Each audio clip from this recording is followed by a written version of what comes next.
এরকম বিয়ে বাড়ি আমি কথা দিচ্ছি। ও বাবা রোগো না যাক মুদ্দাম থাকরো বাপি ডলসিকার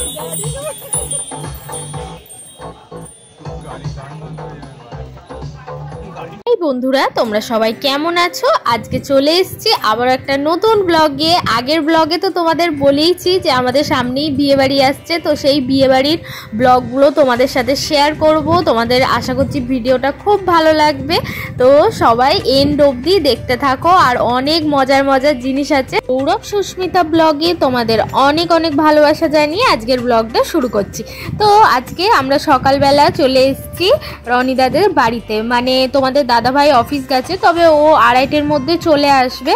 আর সেই জন্য আমি 12টার দিকে এসেছি পায়েলের সাথে আর বিশ্বদাদের সাথে। তো আমাদের বাড়ি থেকে খুব বেশি দূরে না, একদম কাছে, তো একসাথেই ওই জন্য এসেছি। তোমাদের দাদাভাই বললো তুমি সকালের দিকে যাও, তারপর আমি দুপুরবেলা যাবো, একবারে খাওয়া দাওয়া করে তোমাকে নিয়ে চলে আসবো।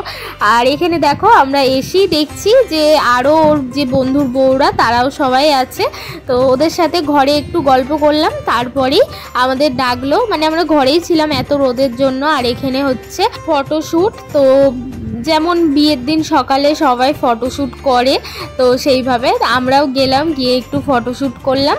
আর তারপরেই এখানে রনিদার বন্ধুরা সবাই মিলে এইভাবে ফটো তুলছে। তো যাই হোক, শীতকাল হলে অনেক জায়গায় ফুল গাছ থাকে, তো বিভিন্ন ভালো ভালো ফটো আসে। আর যেহেতু এত গরম এত রোদ, তাই এই একটা জায়গাতে দাঁড়িয়ে ফটো তোলা হচ্ছিল। তবে জায়গাটা বেশ ঠান্ডা, মানে এটা একদম পুকুরের সামনেই আমাদের পাড়ার যে দুর্গাপুজোটা হয়, তোমরা যারা আমার ব্লগে দেখেছো, সেইখানে এই জায়গাটা ছোট্ট করে একটা বাগান আছে।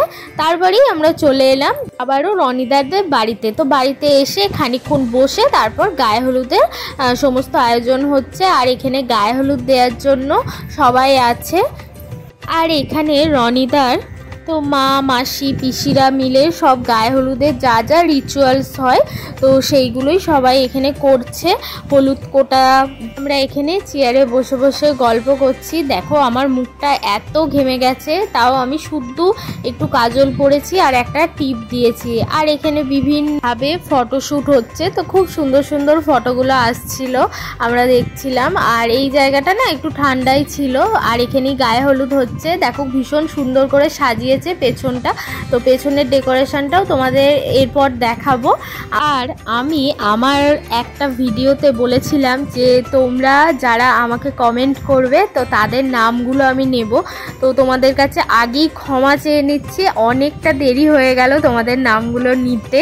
মানে আমি কয়েকদিন ধরেই বড় ভিডিও আপলোড করছি না, সেটা তোমরা তো জানো।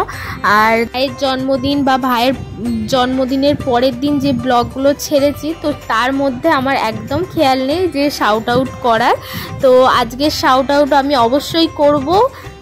তো এখানে জিনিয়াস কিচেন একটা লাইক দিয়েছে, তারপর একটা রোজের ছবি দিয়ে লিখেছে মাশাআল্লাহ excellent video sharing, very beautiful sharing sister. তো থ্যাংক ইউ সো মাচ।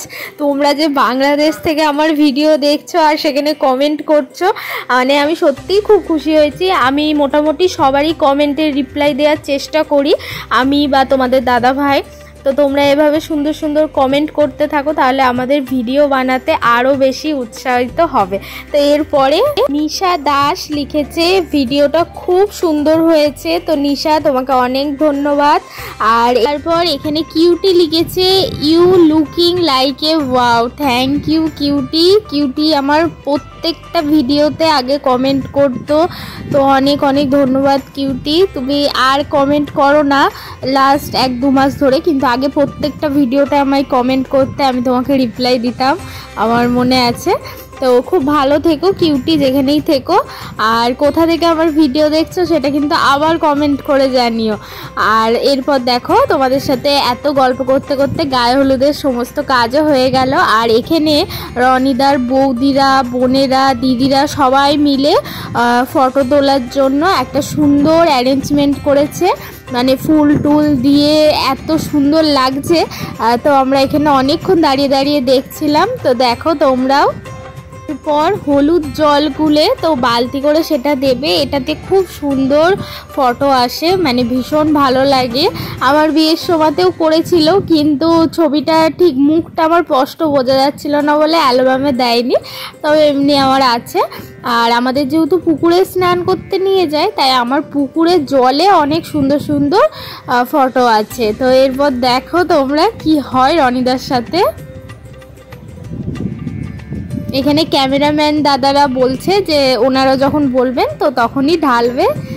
আমরা ওইখানে দাঁড়িয়ে আছি, তো প্রায় 2:30-3টে বাজে। তোমাদের দাদাভাই এক্ষুনি চলে আসবে, আর তারপর আমরা খাওয়া দাওয়া করে নেব, কারণ যেহেতু আবার সন্ধেবেলা যাওয়া আছে অনেকটাই রাস্তা। তো কোথায় বরযাত্রী যাচ্ছি সেটাও তোমাদের বলবো, ভিডিওটা দেখতে থাকো। সবাইকে সন্ধ্যে 7টায় টাইম দিয়েছে, তো সেই জন্য একটু তাড়াতাড়ি আসতে হবে। গরমকালের দিনে তো 6:30টায় এমনিই সন্ধে হয়। আর দেখো এখানে আমরা খেতে বসে পড়েছি, আর এই যে তোমাদের দাদাভাইও চলে এসছে।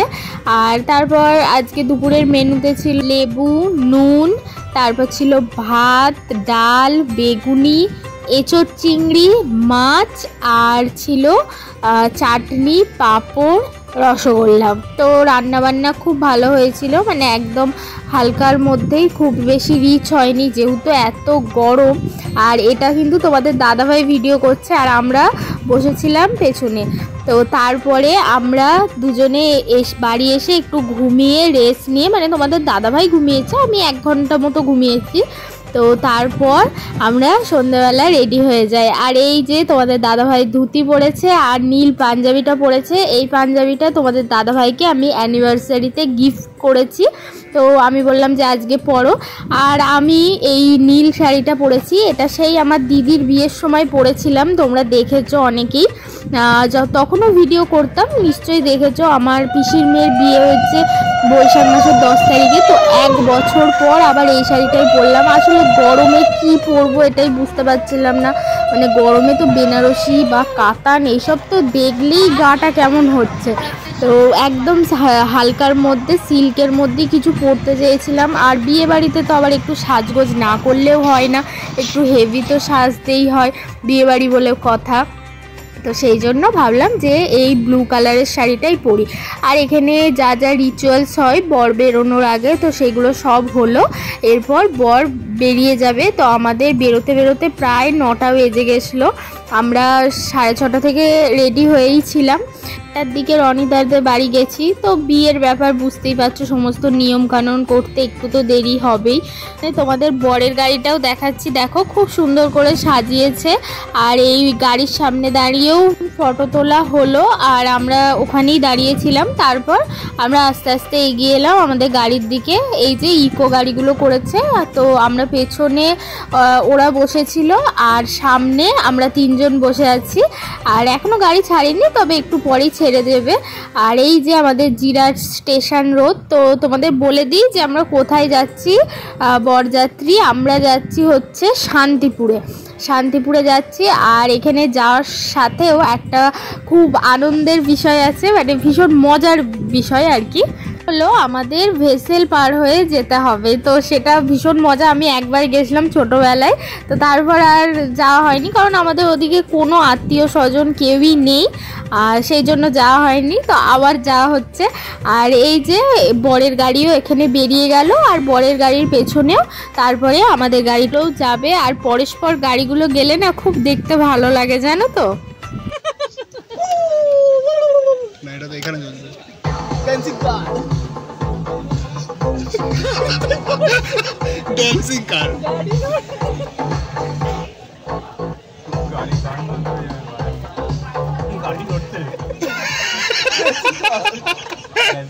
তোমরা তো দেখলেই আমরা গাড়িতে কত মজা করতে করতে আসলাম। তো তারপর চলে এসেছি গুপ্তিপাড়াতে ঘাট পার হব আমরা।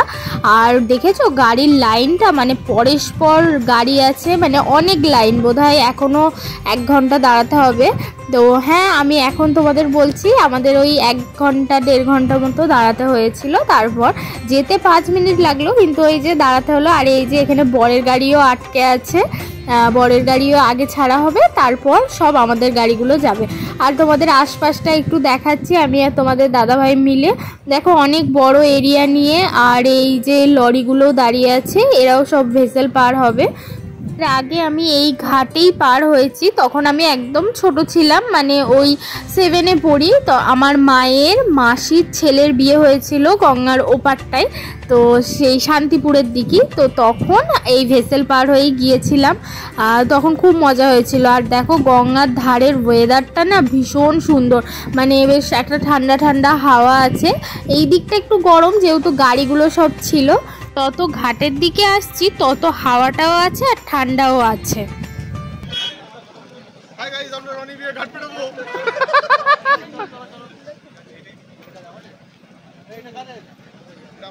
এটা আমাদের,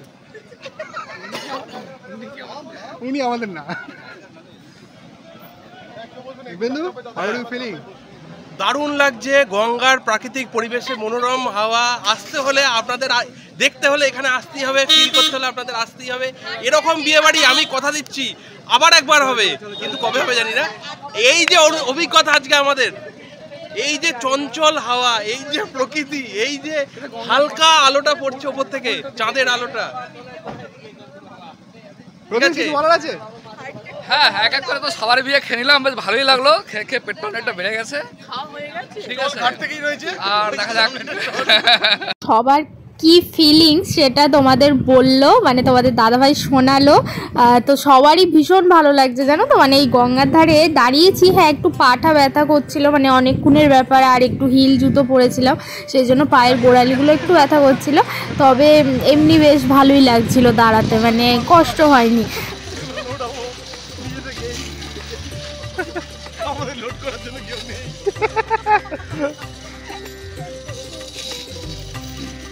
আর রাহুলদা এত হাসাচ্ছিল, মানে তোমরা তো দেখতেই পাচ্ছ, আমাদের হেসে হেসে পুরো পেট ব্যথা হয়ে গেছে। সত্যি সবার মাঝে না এরকম একজনকে চায়, মানে ওর প্রত্যেকটা বন্ধুই ভীষণ হাসায়, খুব গল্প করে। তবে রাহুলদা প্রচুর হাসাচ্ছিল। আর দেখো এখানে গাড়িগুলো সব এক এক করে চলে গেল, আর তারপর আমরাও ভেসেলে উঠে পড়লাম। আর জানো তো আমার না 1 ঘন্টা দাঁড়িয়ে থেকে না পাটা ভীষণ ব্যথা করছিল, তাই আমি গাড়ি থেকে আর নামিনি, আমি গাড়ির মধ্যেই ছিলাম। আর তোমাদের দাদাভাই বাইরেই ছিল, মানে আর পাচ্ছিলাম না, এত পা ব্যথা করছে। তো যাই হোক, এই যে আমরা এরপর চলে যাচ্ছি আমাদের গন্তব্যে। ওই 5-7 মিনিট মতো লেগেছে ভেসেল পার হতে। ভেসেল পার হওয়ার পর আবারও আমরা গাড়ি করে চলে যাচ্ছি। আর রাস্তাটা দেখো কি সুন্দর, মানে চারিদিকে দুদিকেই কলা গাছ, আর মাঝখান দিয়ে শুধু লাইট লাগিয়ে দিয়েছে, মানে ল্যাম্প পোস্টের যে লাইটগুলো। তো ভীষণ ভালো লাগছিল রাস্তাটা। আর যে জায়গাগুলোয় গাছ আছে সেখানকার ঠান্ডাটাই অন্যরকম অনুভব হচ্ছে, মানে যেহেতু এত গরম। আর এই যে ফাইনালি আমরা চলে এসেছি বিয়েবাড়িতে। তো বিয়েবাড়িতে এসে আগেই বউয়ের সাথে দেখা করে নিলাম। আর এই যে এখানে বউ বসে আছে, তো তোমাদের এক ঝলক দেখিয়ে দিচ্ছি। আর এই যে এখানটা খুব সুন্দর করে ফুল দিয়ে সাজানো হয়েছে, আর এইখানে বিয়ে হবে। তো দেখো এরপর তোমাদের বউকেও দেখিয়ে দিচ্ছি, খুব সুন্দর হয়েছে বউ, একদম মুখটা লক্ষ্মী ঠাকুরের মতো, এক ছোট্ট পাড়া। তো খুব ভালো হয়েছে। তো আমরা আর কাছে যাইনি, কারণ গেলে বললে তো আর মাথা গুলিয়ে যাবে আর কি, বুঝতে পারবে না। তো আমরা দূর থেকেই একটু দেখেছি, দেখে আমরা এখানে বসে আছি। আর দেখো পায়েল আমাকে বলছে একটু সেলফি তোলো, আর সেই জন্য তুলছিলাম। আর এখানে রনিদাকেও বসিয়েছে, বিয়েটা লজে হচ্ছিল। তারপর আমরা চলে এসেছি এখানে স্টার্টারে ছিল চিকেন পকোড়া, এদিকে ছিল ফুচকা, আইসক্রিম আর কফি। তো আমি কফিটাও খাইনি, ফুচকাও খাইনি, আমি শুধু চিকেন পকোড়া খেয়েছি। আইসক্রিমটা পরে খাবো। আর এখানে দেখো কি করছে রাহুল দা, বোতল নিয়ে অনেক ট্রাই করার চেষ্টা করছে কিন্তু থাকছে না, মানে ওরা বন্ধুদের মধ্যে যেমন মজা করে। আর এখানে রনিদা বসে আছে। তবে রনিদাদের বিয়ের লগ্নটা বেশ সুন্দর টাইমে আছে, মানে 12:30 থেকে লগ্ন, মানে গরমকালের দিনে একদম ঠিকঠাক টাইম। তবে ওরা যেহেতু দুজনেই না খেয়ে থাকবে, তো সেই না খেয়ে থাকার কষ্টটা তো বোঝাই যায়, সেটা আলাদা কথা। কিন্তু এমনি ভালো টাইমেই ছিল লগ্নটা, লোক খাওয়া দাওয়া করে ধীরে সুস্থে বিয়েটা দেখতে পারবে, এটাই আর কি। আর আমরাও তাই খাওয়া দাওয়া করে বিয়েটা খানিকক্ষণ দেখেছিলাম, তোমাদের আস্তে আস্তে সবই দেখাবো। তার তার আগে চলো তোমাদের একবার বাইরেটা দেখিয়ে আনি। আর এখানে খাওয়া দাওয়ার ব্যবস্থা করেছে, বাইরেটা দেখো খুব সুন্দর করে লাইট দিয়ে সাজিয়েছে। তোমাদের দাদাভাই এখানে ওর সব বন্ধুর বউদের সাথে অনেক ফটো তুলে দিয়েছে, মানে এই জায়গাটাই না ফটো খুব ভালো আসছে। আর মানে যেহেতু পুরো রাউন্ড শেপে আছে, আর আমরাও দুজনে অনেক ফটো তুলেছি এখানে, সেগুলো আমাদের পেজে দিচ্ছি, স্টোরিতে দিচ্ছি, তো তোমরা সেগুলো অবশ্যই দেখো গিয়ে।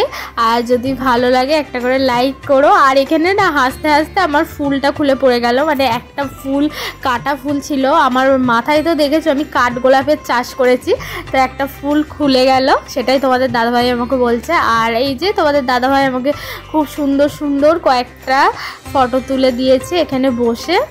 আর এখানেই সবাই বসেছিল, যেহেতু গরমকাল তো মানে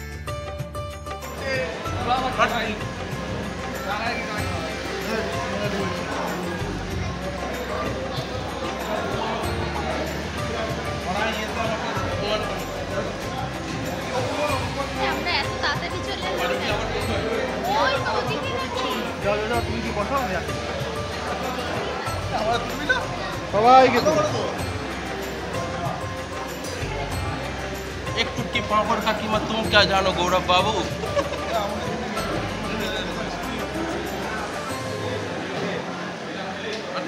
তারপর আমরা খাওয়া দাওয়া করতে চলে এলাম এখানে। আর এখানের মেনু কার্ডটা তোমাদের একবার দেখিয়ে দিচ্ছি, পজ করে তোমরা দেখে নিতে পারো। আর যেহেতু খুব গরম, কিচ্ছু খেতে ইচ্ছা করছে না, আর সব খাবারই গরম গরম ছিল, তো মানে শুধু শসা আর জলের বোতল এটাই আমরা বেশি খেয়েছি। আর খাওয়া দাওয়ার একটা শর্ট ভিডিও তোমাদের জন্য খুব তাড়াতাড়ি নিয়ে আসবো, তো সেখানেই তোমাদের সাথে সব কিছু শেয়ার করব। আর খেতে বসে সবাই মিলে এত হাসাচ্ছে, মানে খাবো না হাসবো সেটাই বুঝতে পারছি না। আর আমরা না যেহেতু 10:30টায় এখানে এসে পৌঁছেছি, তো এসি স্টার্টারে পকোড়াগুলো খেয়েছি, আর পকোড়াগুলো না ভীষণ সুন্দর করেছিল, তো অনেকগুলোই খেয়েছি, তাই পেটটাও একদম ভরা ছিল, তাই সেইভাবে কিছুই খেতে পারিনি। আর তারপরে এখানে আইসক্রিম খেয়ে চলে গল্প করতে।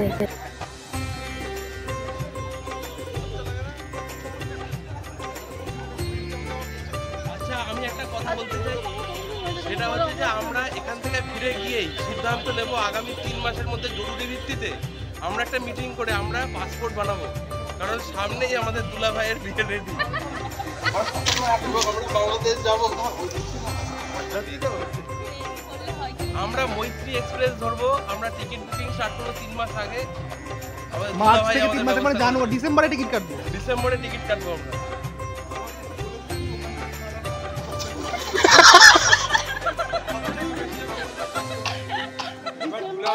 তাহলে আমি ডাউকি হয়ে যেতে চাই একটুখানি, ডাউকি সৌন্দর্য দেখা হয়ে যাবে। পুলিশগুলো বড্ড পিপিট করে উপর থেকে, হ্যাঁ একটু এক পা থেকে চলে গেছি, আর ওপর থেকে একটু সরিয়ে দেন না ভাই এটা।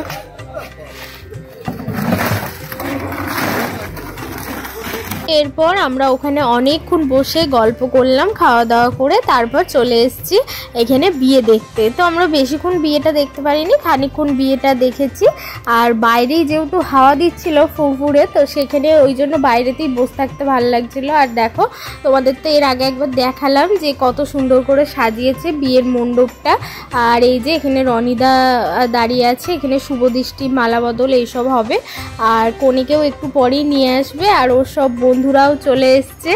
আর এই যে বউ এখানে চলে এসছে, এই যে এখানে শুভদৃষ্টি আর মালা বদল হবে, তো 7 পাকে যেভাবে ঘোরায় তো সেইভাবে ঘোরাচ্ছে। আর আমি এই ভিডিওটায় বেশি কথা বলবো না, তোমরা আমাদের অরিজিনাল যে ভয়েসগুলো যখন হয়েছে তো সেগুলো শোনো, আশা করছি আরও ভালো লাগবে, মানে আমার কাছ থেকে শোনার থেকে। তো দেখতে থাকো ভিডিওটা, আর কেমন লাগছে অবশ্যই সেটা জানিও। কদিন ধরেই একটা ওই জোকস ঘোরাফেরা করছে যে এই 43 ডিগ্রি টেম্পারেচারে যারা বিয়ে করছে তাদের স্যালুট। সত্যি সত্যিই তাদের স্যালুট।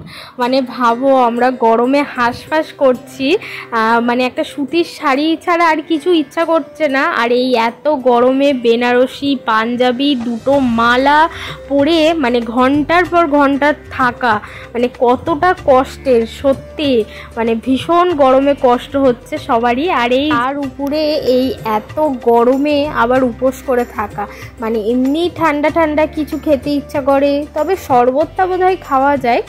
আর তো যাই হোক, এই যে এখানে 7 পাক ঘোরাও প্রায় কমপ্লিট। তো তোমাদের এরপর অরিজিনাল ভয়েসগুলো আমরা শোনাচ্ছি, শোনো।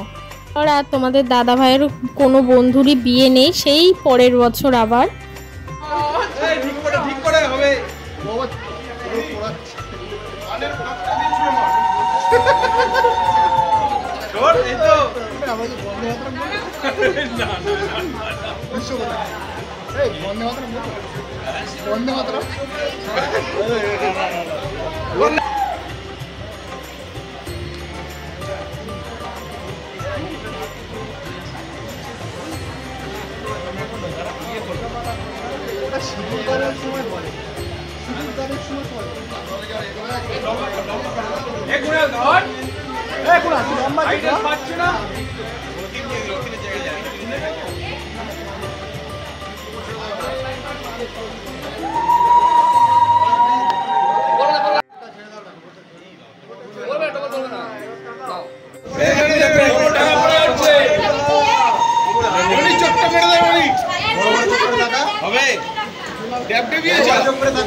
খানিকক্ষণ বিয়ে দেখে এরপর বাড়ি যাব, কারণ গাড়িগুলো সব একসাথেই ছাড়বে, আর আমরা থাকলে তো আর হবে না, তাহলে আর গাড়িগুলো ছাড়তে পারবে না। তো সেই জন্য আমরা চলে আসছি। আর আসার সময় দেখলাম এখানে তাঁত বোনা হচ্ছে, মানে সারা রাত বোধহয় কাজ চলে, মানে পাশেই একদম বিয়েবাড়ি। তো গাড়িতে ওঠার সময় সেই জন্য একটু দেখলাম, আর তারপরেই গাড়ি করে চলে এসছি আবারও ভেসেল পার হতে। তবে যেটা মনে হয় এখন তো রাতের দিক, বেশিক্ষণ দাঁড়াতে হবে না। যাওয়ার সময় যেমন অনেকক্ষণ দাঁড়াতে হয়েছিল, আসার সময় হয়তো খুব একটা দাঁড়াতে হবে না। আর ওই যে আমরা এসে 5 মিনিট দাঁড়িয়েছি, আর তারপরেই ওই ভেসেল চলে আসছে ওই পার থেকে। আর রাত্রিবেলা এত সুন্দর লাগছে না, আমি তো মানে দেখে জাস্ট অবাক। সত্যি রাত্রিবেলাও প্রকৃতি কতটা সুন্দর হয়। আর তোমাদের দাদাভাইকে আমি বলছিলাম যে দেখো, সুন্দরবনে যেমন সবসময় বাঘ দেখা যায় না ঠিকই, কিন্তু গঙ্গার পার ধরে লঞ্চে করে সারাদিন ঘোরা, সেটা কিন্তু একটা অন্যরকমই লাগে। দুদিকে জঙ্গল আর সারা দিন লঞ্চে থাকা। তো ইচ্ছা আছে একবার সুন্দরবন বেড়াতে যাওয়ার। তো যখন যাব নিশ্চয়ই তোমাদের সাথেও ব্লগ শেয়ার করব। আর দেখো আমরা এখন প্রচণ্ড টায়ার্ড, তো বাড়ির দিকে এগোচ্ছি আর মনে হচ্ছে কতক্ষণে বাড়ি গিয়ে একটু ঘুমাবো, মানে শরীর আর বলছে না, এবার একটু রেস্টের দরকার। আর তার উপর এত গরম, মানে গরমে তো খুব কষ্ট হয়েইছে। আর তোমাদের একবার দেখাচ্ছি যে রাত্রিবেলা ঠিক কতটা সুন্দর লাগে গঙ্গার সাইডটা, মানে পুরো লাইট দিয়ে। তো ভিডিওটা এই পর্যন্তই, তোমাদের সবার কেমন লাগলো অবশ্যই সেটা কমেন্ট করে জানিও। আর যদি আমাদের চ্যানেলে নতুন হয়ে থাকো তাহলে অবশ্যই আমাদের ইউটিউব চ্যানেলটাকে সাবস্ক্রাইব করে দিও আর পাশে থাকা বেল আইকনটা প্রেস করে দিও, যাতে যখনই আমি কোনো ভিডিও ছাড়বো তোমাদের কাছে নোটিফিকেশান চলে যায়। আর যদি ফেসবুক থেকে দেখো অবশ্যই পেজটাকে ফলো করে দিও। তো এই যে বাড়ি এসে ফ্রেশ হয়ে এখন ঘড়িতে বাজে 2:55। আমরা বাড়ি ঢুকেছি 2:40 নাগাদ, এসে একটু গা ধুলাম, কারণ রাত্রিবেলা যদি একটু গা না ধুই আর ঘুম আসবে না, যেহেতু অনেকক্ষণ ওই ভারী শাড়ি পরেছিলাম, মেকআপ করে ছিলাম, তো যতক্ষণ না ফ্রেশ হব ঘুমটা ঠিকভাবে হবে না। আর রিসেপশনের ভিডিও নিয়ে তোমাদের জন্য খুব তাড়াতাড়ি আসছি, আর সেগুলো দেখতে হলে অবশ্যই আমাদের চ্যানেলে চোখ রাখতে হবে। আর এই কদিন তোমাদের সাথে কোনো ব্লগ ভিডিও শেয়ার করতে পারছি না, মানে যে ডেলি ব্লগগুলো কদিন শেয়ার করছিলাম, তো আস্তে আস্তে করতে থাকবো। তো সবাই ভালো থেকো, সুস্থ